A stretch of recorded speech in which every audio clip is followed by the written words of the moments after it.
DC Glenn is half of the 90s hip-hop duo Tag Team, who made the song Whoomp, There It Is, and he's with us here today. How are you doing? Doing good, man. Can't complain. Up early, crack of dawn, Nice. Yeah. grinding. Yeah, getting it in, man. Now, your song in the 90s with Tag Team, Whoomp, There It Is, was quite a big hit. It got to number 2 on the US Billboard charts, and I think number 34 in the UK. So, first of all, I want to go back to the start. How did the song come about in the first place? Well, it wasn't like we were trying to build a rocket. Yeah. We just made a song, right? We were living in the Southeast, and the Southeast, you had to make up-tempo booty shake music. And we weren't from the Southeast, so we knew that if we were going to have any success, we had to make up-tempo music. And our first attempt was Whoomp, There It Is. And I went to Steve and told him that, and he made the beat. And, he was like, I don't really know how to make that type of music, but I was like, think Planet Rock, right? Because everybody knows Planet Rock. Yeah. And it's up-tempo cut, and all the various forms of music that are up-tempo kind of originate from Planet Rock, Kraftwerk, groups like that.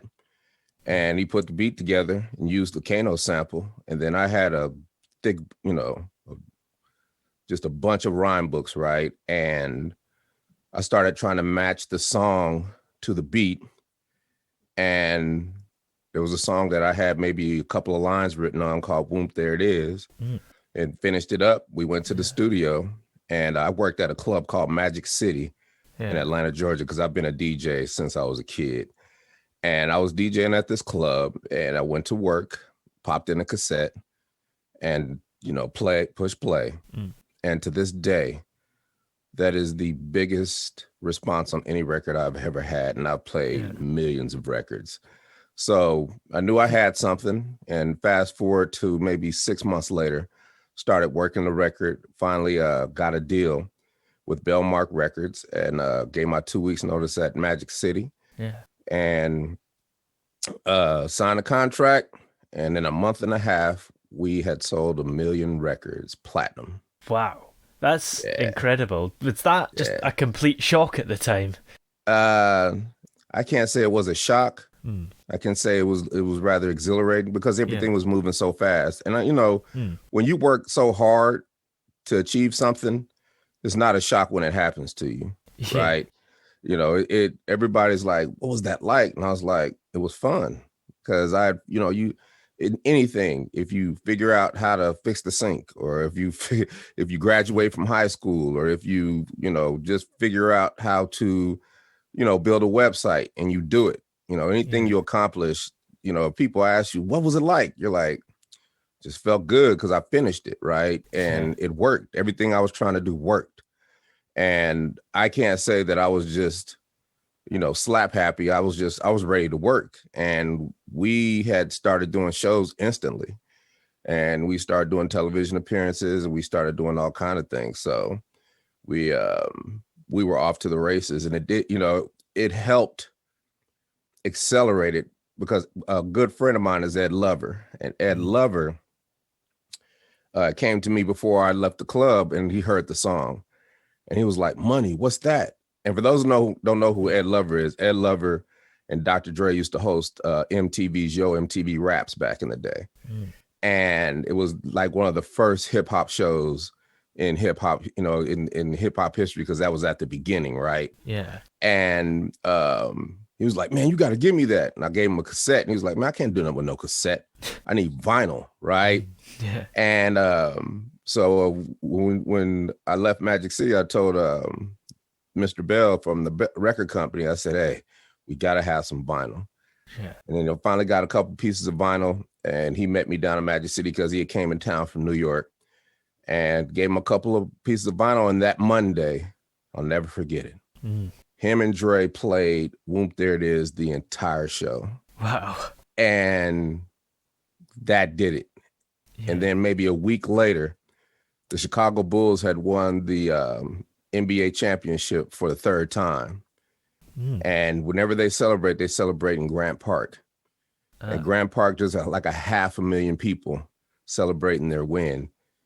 And you got Michael Jordan, Scottie Pippen, and all the players, and 500,000 people chanting "Whoomp, there it is," because it Wow. started blowing up, right? And Yeah. this was seen nationwide. And then after that, it was over. I mean, it Mm. was I was gone for 3 years touring and just having a good time. Mm. And not only was it successful in the US, but it was kind of successful globally. Did Oh you yeah, see that coming? yeah.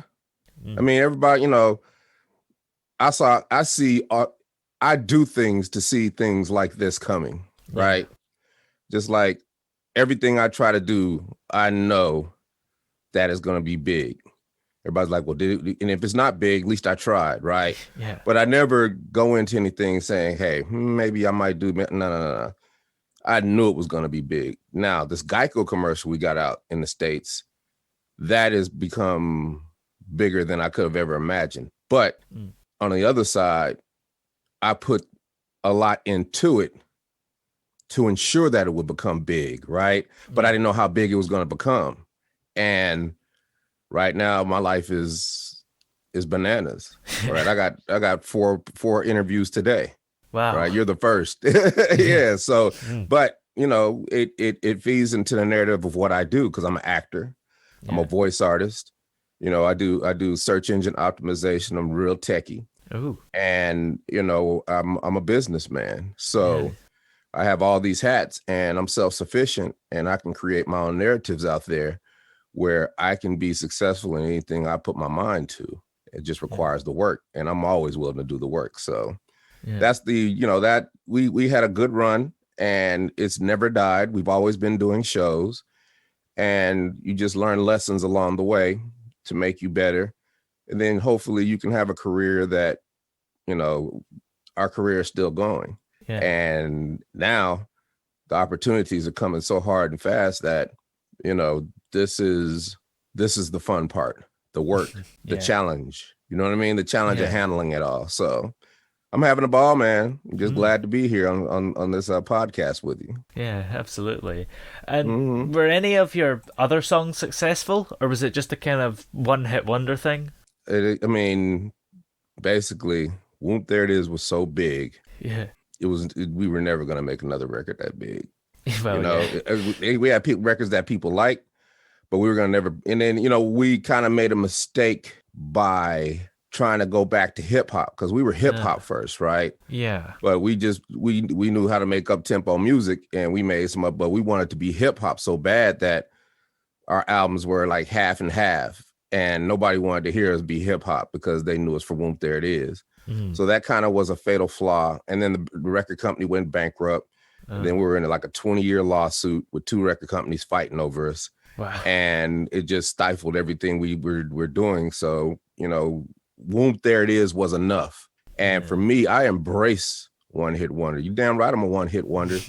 If you had to be a one hit wonder, if one hit wonder is a negative connotation, right? Yeah. And you had to choose one record to be a one hit wonder on, wouldn't this be the one? Yeah, probably. You know what I'm saying? Yeah. Like I live comfortably off of one record. Mm. I get royalties off of one record for the rest of my life, right? Yeah. Now I get residual income from a commercial on a record that I made 20 something years ago for the rest of my life. Yeah. Right. And those are the things that you try to rack up. Now I'm an actor and I'm doing TV shows and I'm doing movies that I'm going to make money from for the rest of my life. So you just want to start stockpiling things that these are like little investments, and they keep growing for you as you sleep. That's how I see it. That's why I work so hard and train so hard as an actor. I train hard as a voice artist and I train hard, I basically am a PR firm. And I just work hard at doing those things because those are the things that are going to get me the entities and the investments and the things that make money that I want out of my life. And it doesn't matter how old you are, as long as you're still breathing, you can do anything you want to do. Yeah, absolutely. And you're probably doing a lot better than somebody who's had multiple hits out. Oh yeah, definitely. Yeah. So I'm having a good time and I'm working and it is all gravy. Yeah, absolutely. Where you at, man? In the UK, In the UK? yeah, You sound like, what is it, Scottish or Irish? Scottish. I thought so. I didn't want to offend you. That's why I asked. Yeah, yeah. I was like, it's not Irish. Yep, he's Scottish. He's Scottish. Yeah. So, I mean, some of our best performance was in the UK. Mm. We were going to see CC Penn. We were doing, promo tour in Europe, and we were bored. And we was like, CC. The radio was like, we got CC Peniston tonight at the Hippodrome, and we went to the Hippodrome just to see CC, and it was just so packed and so incredible. The energy was so great that they introduced us to the program director of the radio station, and I was like, "Hey, man, can we perform?" Right? Because I didn't care. It was just so incredible. I just wanted to perform. Yeah. He was like, "Heck yeah, you can perform." I was like, "We'll be right back. We got to go to the hotel and get the DAT." And we went and got back then we had to use DAT tapes to perform, right? Digital audio tape. And we came back and they shuttled us downstairs because of the Hippodrome. They have a hydraulic platform stage, right? And it rises up out of the ground. Yeah. And we went on that stage, and he didn't even tell them. He was like, "We got a special guest for you guys," right? And that stage rose up out of the ground. And when they heard me say "party people," it almost was like I was in a hurricane, the energy just pushing me back. And they were so excited, and it was so loud, and it was so incredible and electric that right there was the single most greatest performance of our life. Because after thousands of performances, that's the best one of all time. Yeah. Right. At Leicester Square at the Hippodrome. Oh, nice. Yeah. Yeah. Did the fame ever get to you? Like, do you ever get mobbed on the street or anything like that? Let me tell you something about fame. If you act like you're a star, people are going to treat you like you're a star. Yeah. But if you act like a regular person, people won't even notice you. Yeah. And I love not being noticed, right? Because you can live your life, right? And then if you want to be a star, you can be a star. You can stand on the corner and say, "Guess who I am, everybody?" And everybody will look and be like, "Wait a minute, that is him." If you need attention that bad. But I've never needed attention that bad because I've always been popular. I've always been a DJ, first of all. And when you're a DJ, everybody knows you anyway. And when everybody knows you and can walk up to you and touch you and shake your hand, then it's nothing, you know? And I used to watch how stars would act when they came into the club. And I would watch them treat people like crap, think they were all that, egotistical, arrogant, I need 3 lemons in my drink, all that crap, right? Yeah. And I vowed to never be that way. And I haven't. And that's why the club was so vital to my growth, because it taught me lessons about life just by observing, and just learned what not to do, in life when people, you just see the consequences. Stars will come in, they have a hit record, and I watch them rise and I watch them fall and crash and burn and never come back. And they then wonder why people don't mess with them anymore, because they treat everybody like crap when they, were stars. Yeah. But everybody knows that I've been the same person, 30 years ago, the same person that today, the same dude. So, I don't subscribe to the star stuff, but it does feel good. Fame does feel good when you want it to feel good. Yeah. So I have a good time. Absolutely.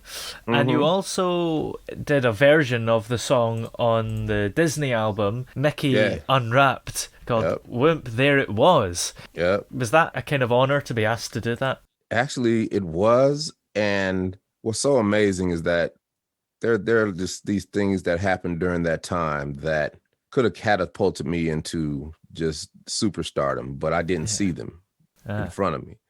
Like, we're in the deep bowels of Disney at a studio, and I'm teaching the voices of Mickey and Minnie Mouse how to rap. Because it was a husband and wife team, right? Oh, yeah. Wayne Allwine and Russi Taylor. Yeah. And we became friends. And that's kind of how I knew I wanted to be a voice actor. after sitting in a room with them and having a session with them and teaching them how to rap and us pulling off that record, that is, one of my greatest. That's one of my greatest memories is my time that I spent with them, and it shaped my voiceover career.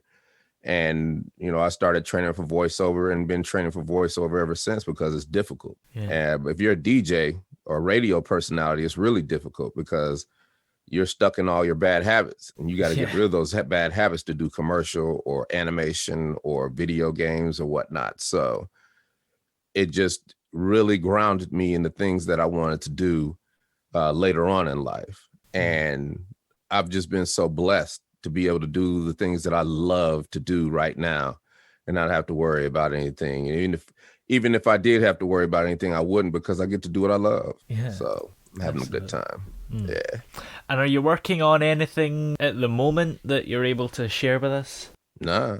I mean, everybody's like, are you guys doing another record? It's like, why? Like it would make no sense for us to do a record because we got a hit record always. Yeah. You see what I'm saying? And that left my heart a long time ago.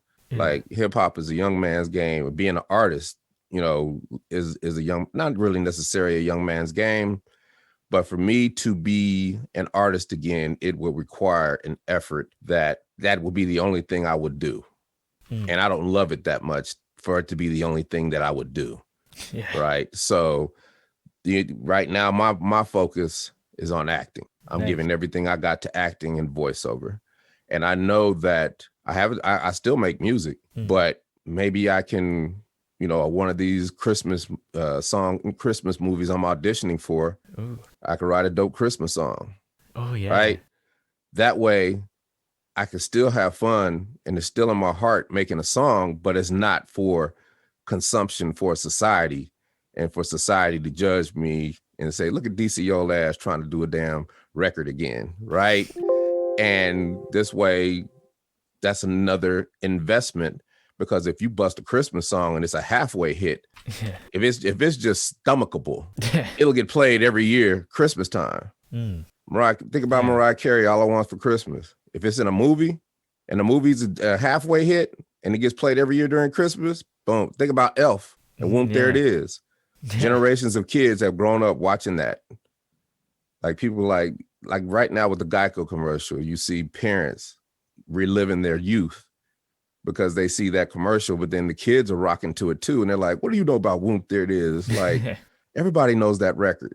And it's like, because they grew up with it. Right. And it just works. It just works, man. And why would I make another record when I got a hit record forever? Yes, exactly. So yeah. Well, where are we able to keep up with you if we're interested in doing so? All right, so I'm a web dude, and my whole goal is to be found now, right? And I do search engine optimization, which is the process of ranking web pages so people can find you or people see your services. And I'm very good at it. And 5 years ago, you type in tag team, you see wrestling. Yeah. You type in tag team today, all you see is tag team. So if you just go to a Google search, type in tag team or DC Glenn, and you'll find me.